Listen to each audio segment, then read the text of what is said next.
The empire of the King of Chicago has officially crumbled into the dirt, and the man who once sat on the throne of the drill music scene is now staring at the gray walls of a federal holding cell. Handcuffs click shut on the tarmac of a Florida airport just moments before a private jet could spirit the rapper away to safety, marking the beginning of a total career meltdown that no amount of fame can fix. The receipts are finally out, and the truth is being told in a court of law, which means the whispers about what was happening behind the scenes of the Only the Family Collective have been replaced by the cold facts of a 28-page federal indictment. Lil Durk, known to the government as Durk Banks, is facing a downfall that represents the absolute end of an era in hip-hop.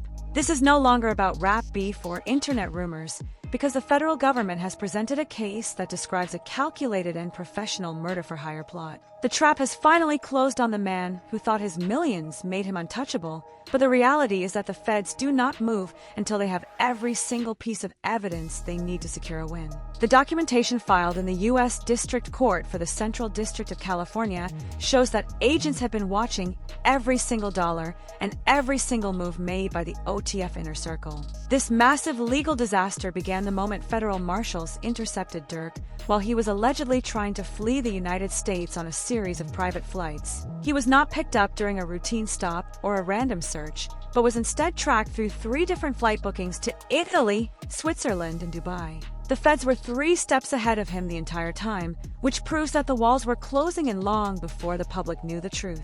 5 other members of his OTF crew had already been taken into custody in Chicago, and these men were his most trusted associates, who are now linked to a dark conspiracy that started years ago. The central focus of this entire case is a 2022 shooting in Los Angeles that left 1 person dead, and the government is calling it a sophisticated hit with a massive price tag attached to the target. Records from the DOJ describe a $5 million bounty placed on the head of Quando Rondo, showing that this was a revenge mission funded by the massive success of the OTF label. The truth is that this was a professional hit that went wrong in the worst way possible, and the feds claim that OTF members were acting as a coordinated squad of soldiers. They did not care about the laws or the cameras because they only cared about the bounty and the orders they were given by the man at the top. The mission was to unalive Quando Rondo in the streets of Los Angeles, and on August 19th of 2022, that plan was put into motion with deadly precision. A white sedan followed Quando Rondo and his cousin,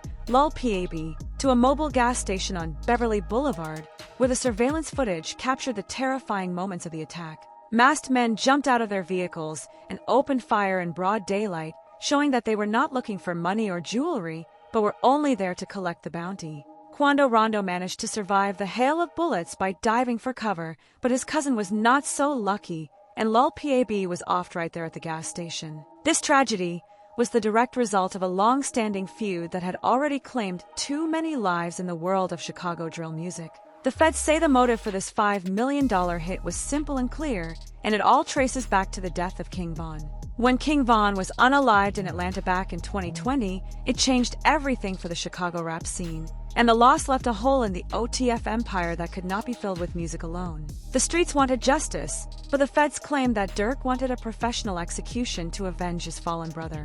The indictment proves that federal agents have a paper trail to back up every single one of these claims, and they are not relying on hearsay or social media posts. Federal investigators didn't need a confession because they had the digital ghost of every transaction and every flight manifest ever printed by the travel agencies. The receipts show that OTF members used a company credit card associated with the label to book flights from Chicago to Los Angeles for the hit squad. They did not even try to hide the money, which meant they were using the label's professional resources to fund a murder-for-hire mission. This level of arrogance led to a sloppy operation that left a mountain of evidence behind for the FBI to collect over the last 2 years. The hitmen stayed in luxury hotels and rented high-end cars, using names that were easily linked back to the Only the Family Collective through basic records. They were caught on camera at the airport and at the scene of the crime, providing the feds with a clear visual timeline of the conspiracy. Agents even have evidence of the shooters meeting up with Durk before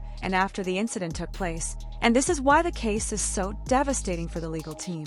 You cannot argue with a digital footprint that places the boss and the shooters in the same room while the bounty was being discussed. The contract proves that there was a strict hierarchy and a clear chain of command within the organization, and the feds say that Durk was the one at the top pulling every single string. He was the one who allegedly authorized the $5 million fund and gave the green light for the mission to proceed. Now that he has been transferred from Florida to Los Angeles to face the music, the career he built is crumbling before our eyes. The transfer happened on November 5th of 2024, and it marks the final chapter for a man who thought he could outrun the law. The Broward County Sheriff's Office confirmed that the rapper was handed over to federal marshals for his flight to California, and he is no longer the man in designer clothes with millions in the bank. He is just another federal inmate in an orange jumpsuit, and the music industry is in a state of absolute shock as the details of the 28-page indictment go public. Major brands are already pulling away from his name because the evidence provided by the Department of Justice is too hard to ignore. The truth is that the feds have a 98% conviction rate for a reason, and they do not bring these kinds of charges unless the case is ironclad from start to finish. The indictment details how the shooters were tracked using their cell phone data, which pinged at the exact locations where the planning sessions were held. They were seen on camera, buying the supplies they needed for the hit, and the feds even have proof of the $5 million bounty being discussed in messages that were supposed to be secret. But the code they used was not hard for professional agents to break, and they were able to piece together the entire timeline of the revenge plot. It started with the tragedy of King Von in Atlanta and ended with the blood of an innocent cousin on the ground in Los Angeles. The feds are framing this as a systemic collapse of a criminal organization that was merely posing as a successful record label. They are saying that OTF was used as a front for violent activities and street warfare,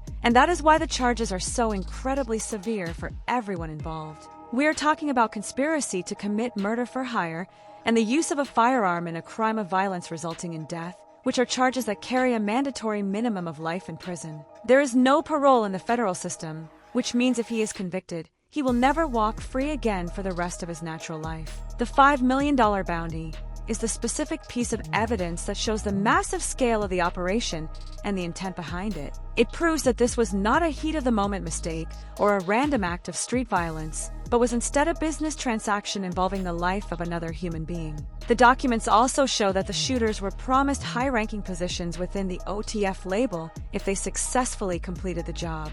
These young men were lured in by the promise of fame and easy money, but they were actually being led straight into a federal trap that had been set months in advance. The hitmen are already in custody, and the pressure is on them to speak to the prosecutors about who gave the orders. In cases like this, the feds often offer deals to the lower-level associates who are willing to turn on the leader to save themselves from a life sentence. The inner circle is likely falling apart right now as everyone realizes that the loyalty Durk rapped about is being tested in a cold interrogation room.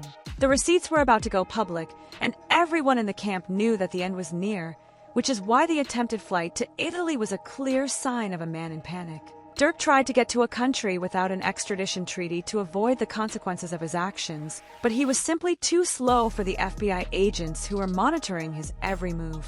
They had been listening to his communications and knew exactly where he was heading the moment he left his house in Florida. The moment he stepped toward that private jet, his fate was sealed, and the downfall of the OTF empire became a reality for the world to see. This is a cautionary tale for the entire music industry because it shows that no amount of chart-topping hits can protect a person from a federal investigation. The truth is that the law finally caught up to the lifestyle he was portraying in his songs, and the legal battle in Los Angeles is going to be the biggest trial in the history of hip-hop. The prosecution is going to lay out every single text message and every single flight record to show the jury the cold calculations that went into the plan. They are going to show the face of the victim who lost his life for a bounty that he had nothing to do with, and they are going to prove that the money came from the pockets of the fans. The defense is going to have a nearly impossible task explaining why a record label was paying for hitmen to fly across the country on a private mission. They are going to have to explain why the boss was meeting with known shooters right before a murder took place at a gas station.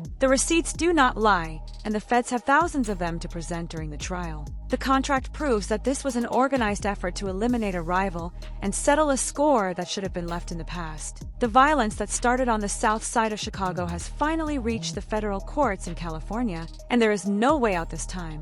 The arraignment is the next step in this long and painful process, and Durk will have to stand before a judge to enter a formal plea. But the evidence against him is overwhelming, and the 28-page document acts as a roadmap to a life sentence. It lists the dates, the times, and the locations of every single step of the conspiracy with perfect accuracy. It shows how they used encrypted apps to talk, but still managed to leave enough of a trail for the agents to follow. The shooters thought they were being smart, but they were going up against agents who have been dismantling organizations for decades. The truth is finally out, and it is far uglier than anyone in the rap community ever imagined it would be. The villain of the story is not just one person, but a system of violence that consumed the lives of everyone who got too close to the flame. Durk Banks was the architect of his own destruction, and while he had the world in his hands, he chose to keep one foot in the streets. Now both of those feet are in a federal cell, and the $5 million bounty was the ultimate gamble that caused him to lose everything. The legacy of Only the Family is now tied to a murder-for-hire plot instead of the music that made them famous. Fans are watching the downfall in real time on the news, and there is absolutely no way to spin this as a win for the culture. There is no way to pretend that the evidence is fake when the feds have the credit card statements and the video footage. The feds have made their move, and the game is officially over for the OTF crew. The cost of the revenge was $5 million, and the loss of a lifetime of freedom, which was a price that was never worth paying. The truth is finally out, and the consequences are here to stay for everyone involved in the plot. The federal case is a massive blow to the heart of the drill scene, and it serves as a reminder that the feds are always watching the money. The death of Lul Pab was the spark that ignited this federal fire, and the 2022 shooting was the mistake that led to the 2024 arrest at the airport. The timeline is perfect, and the logic provided by the DOJ is undeniable to anyone who reads the documents. The feds have built a wall of evidence that is impossible to climb over using the very tools that Durk used to build his empire. The flight manifests show the movement of the hit squad, and the credit card records show how the war was funded. The high-stakes game of rap and rivalry has ended in a courtroom instead of a stadium. The villain is in downfall mode, and the receipts show the truth about the $5 million bounty. The legal system is now in control of the narrative, and the era of the OTF empire is officially over. The upcoming arraignment in Los Angeles will be the final nail in the coffin for the King of Chicago. The world will see the man who claimed to be the voice of the streets, silenced by the weight of his own choices. The cost of his lies was his entire future, and the downfall is both total and permanent. The feds have the last word, and the verdict is already written in the evidence. He is the architect of his own destruction, and the truth is finally out for everyone to see.